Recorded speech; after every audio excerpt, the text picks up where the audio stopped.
many people working on this budget, but especially want to thank our employee groups and all those people who are not in associations who have graciously agreed to a wage freeze next year. Mr. Stoltz, you asked a long time ago, would that help the budget? I think you see the impact. It certainly has made a tremendous difference.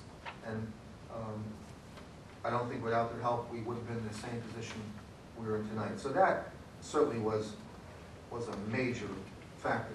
But again, we didn't rely solely on those sacrifices of employees. We looked at certain programs and made some changes next year. Driver's ed, our parents are going to be paying for that this summer. We've increased senior citizen, rates for people to be involved in the community ed program. We really haven't ordered that many textbooks again. We cut technology. So we made some alterations to department chief requests throughout this budget as well.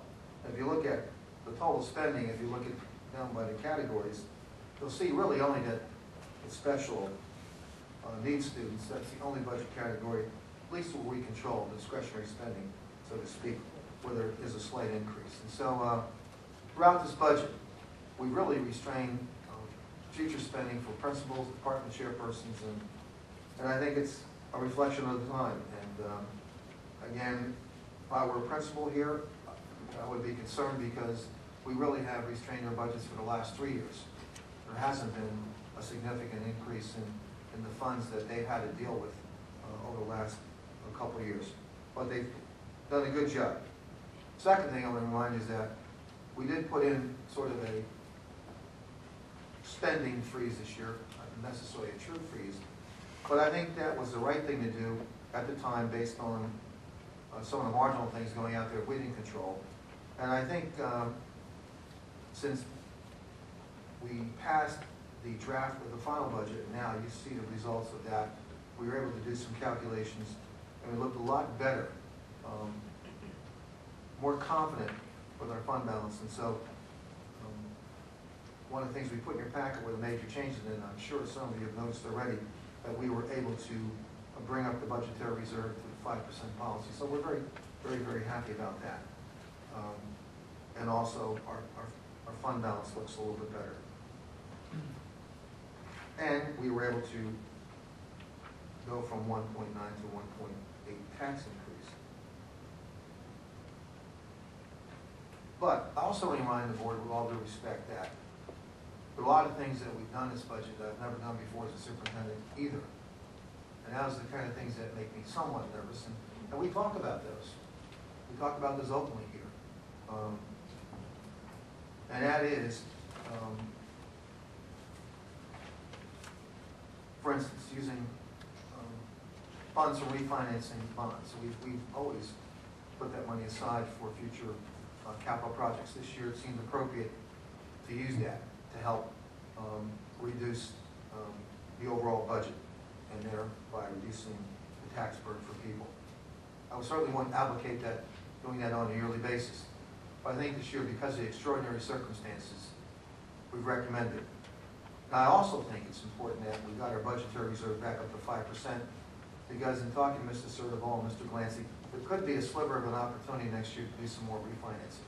And we certainly don't want to jeopardize our high bond rating at this point. Maybe, hopefully, we can squeeze out another bond resale next year that will bring the savings.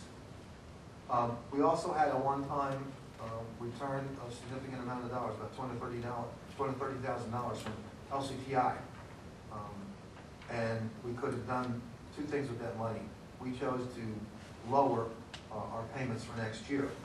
And so again, when you take those two sums of money, it's about $700,000 that we wouldn't necessarily use to balance the budget, but we have. And so going forward, and we look at this, I hope the board would take a total picture, and we tried to strike a balance between what's right for our students, certainly what's right for taxpayers, and again, I think we all should feel very good about producing a budget without acrimony. In essence, we really didn't lose any programs. I mean, we're going to be able to offer the same excellent array of programs for our students next year K-12 that we haven't done this year. A couple summer programs are gone, but overall, we're not cutting anything. And I think more miraculous, and I feel really good about this, because my last job, some of you know, had to cut a lot of people. Wasn't happy about that, but it had to be done. And this year, we're not pink slipping any employee at any level. There are some job reductions, but we hit it lucky this year. The people that were retiring were in the right places. But again, at the same time, I would be remiss if I didn't warn you. I think you already know this, but I need to say this, and Mr. Richwine will certainly chime in, I'm sure. Our class sizes are creeping up all over the district, and it makes me nervous as a superintendent.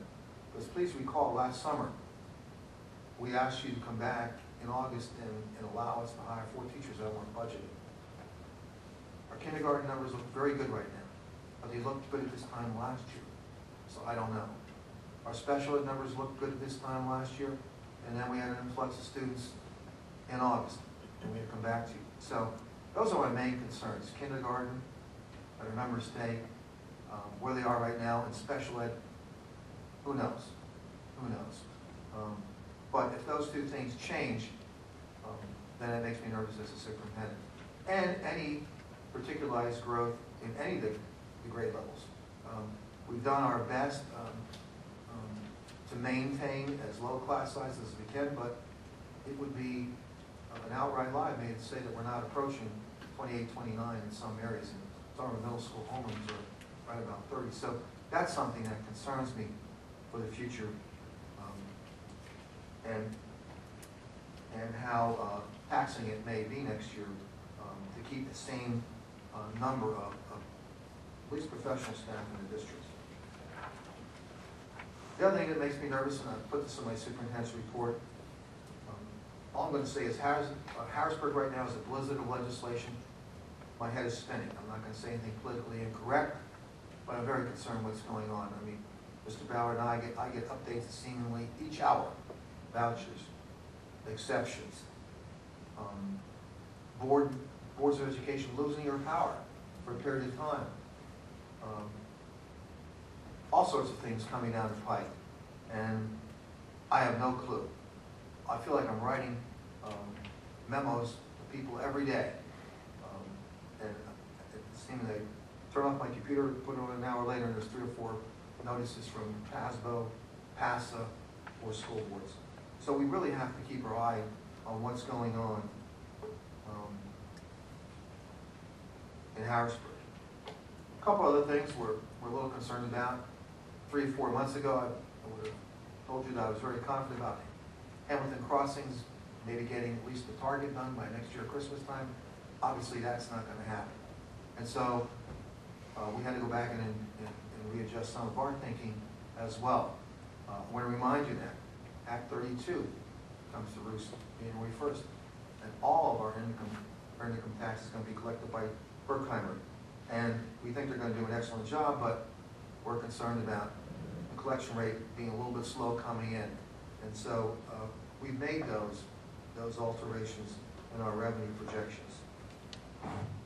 So with that framework, I would certainly open up for any discussion to the board, but I do want to thank you for your support in this process. Without your willingness to come together as a body and be willing to sit down with our employees, I thought that was one of the reasons why you didn't see us in the paper. Because the courage and the 42 of the board members who, I think, instinctively knew what to do, and they did the right thing for this community. And to have those conversations take place in a very professional atmosphere, but more, not demanding, but explaining it and having our employees basically get it, I think is what sets us apart from other school districts. And as a superintendent, it's probably one of the high points of my career that we could get this gathering of understanding what East Penn is. That is an exceptional place. And I think this budget is a tribute to all this. So, Mr. Ballard, we'll certainly open the floor for questions. All right, I suspect there are some, so we'll start off in the scanner. Well, first of all, I want to echo many of the comments that Dr. Seidenberger had to say, and I'm very appreciative of the manner in which we were able to achieve this budget. And I want to thank Dr. Seidenberger for the fine job he's done in ultimately reducing the tax increase to 1.8%. And thank yous are also in order for the entire administration, the teachers, the staff, board members, community, and anyone else who contributed to this result. I'm very thankful for all those efforts. That being said, I wanted to discuss the budgetary reserve account. Mrs. Irvin. I really don't have a question yet. I emailed most of them today. When the majority on this board adopted the draft preliminary budget in February, the amount in the budgetary reserve account was $2.1 million, or 1.75% of appropriation. So it was very low, 2.1 million, 1.75%. And at that time, no one said, before we adopt the draft preliminary budget, let's raise taxes even higher than projected so that we can have a 5% budgetary reserve account. So flash forward to May 23rd, and after receiving significant salary concessions from all our union groups, which was very, very positive, the budgetary reserve account was increased from 2.1 million to 5.4 million. The increase representing a significant portion of the salary concessions. A month passes, and the numbers reveal that the fund balance for last year is greater than expected. And an additional $300,000 is added to the budgetary reserve account, which now brings it to 5.7 million. So meanwhile, the proposed tax increase is 1.8%. To recap, the budgetary reserve account was 2.1 million in February, 5.4 million the end of May when we adopted the tentative budget, and 5.7 million tonight. However, if the budgetary reserve account had remained at just the level proposed when the tentative budget was adopted in May, the tax increase would only have to be roughly 1.4%, not the 1.8% recommended tonight. When the tentative budget was adopted last month, no one said if you find more money, put it into the budgetary reserve account. At least I didn't hear that. And even though we have a board policy that states we'd like to keep the budgetary reserve account at 5%, we clearly didn't follow that in earlier versions of this budget, or even last year's budget. And in a year when unions were able to compromise on salary increases, the board should be able to compromise on a 5% budgetary reserve. Last year, the budgetary reserve was $5,426,118, which is the same as the May tentative adoption. For the final budget, we have $5,729,499, which has been proposed. And this represents a 5.6% increase at a time when instruction and other expenditures are down and showing a negative change.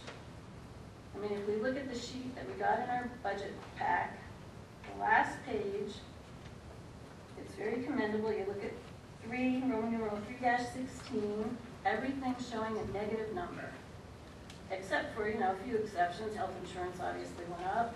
Then there's this other purchase, professional technical services is a positive 26.8%.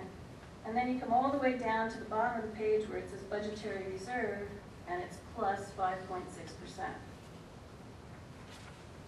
Okay, so at a time when our instructional expenses show a negative change, we're going to increase the budgetary reserve account by 5.6%. That's like cutting back on household expenses like food, gas, heat, clothes for the kids, while you increase your payroll deduction at work for your savings plan. You don't increase your payroll deduction to savings at a time when you're struggling to make ends meet. You leave it the same, or maybe you can reduce your deduction to savings. Now, one could make the argument that if the budgetary reserve account were at something like 4.4 million, we could achieve a zero tax increase.